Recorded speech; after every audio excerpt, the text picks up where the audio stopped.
Hello guys, we are here again to show you a simple fiber optics communication system. This is a fiber optic network because of the long distance between two panels. If more than 1 kilometer, you can use a fiber optic converter in order to travel over from 4 kilometers up to 30 kilometers, depending upon the type of fiber optic you can use. The most common is silica glass for fiber optic material.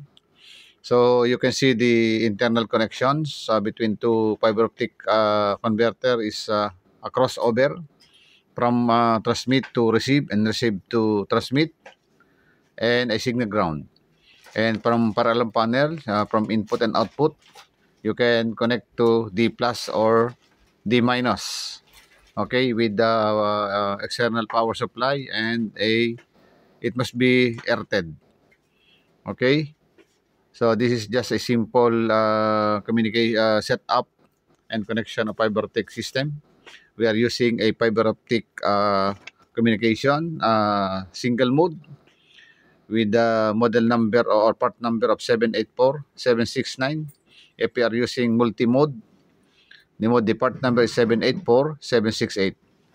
So the difference between the two is that single mode you can use in long distance propagation or transmission up to 4 kilometers, from 4 kilometers up to 30 kilometers, while the multi-mode is up to 4 kilometers only. So if you are using a 16 panels or 16 fiber optic converter, the speed limit to 62.5 kbd. And if you are using a 31 fiber optic converter or 31 control panels, the maximum speed is up to 500 kbd. So this is a user-friendly, the Shield Omega. The requirement is a network card and simple wirings, and the fiber optic converter and fiber optic cables.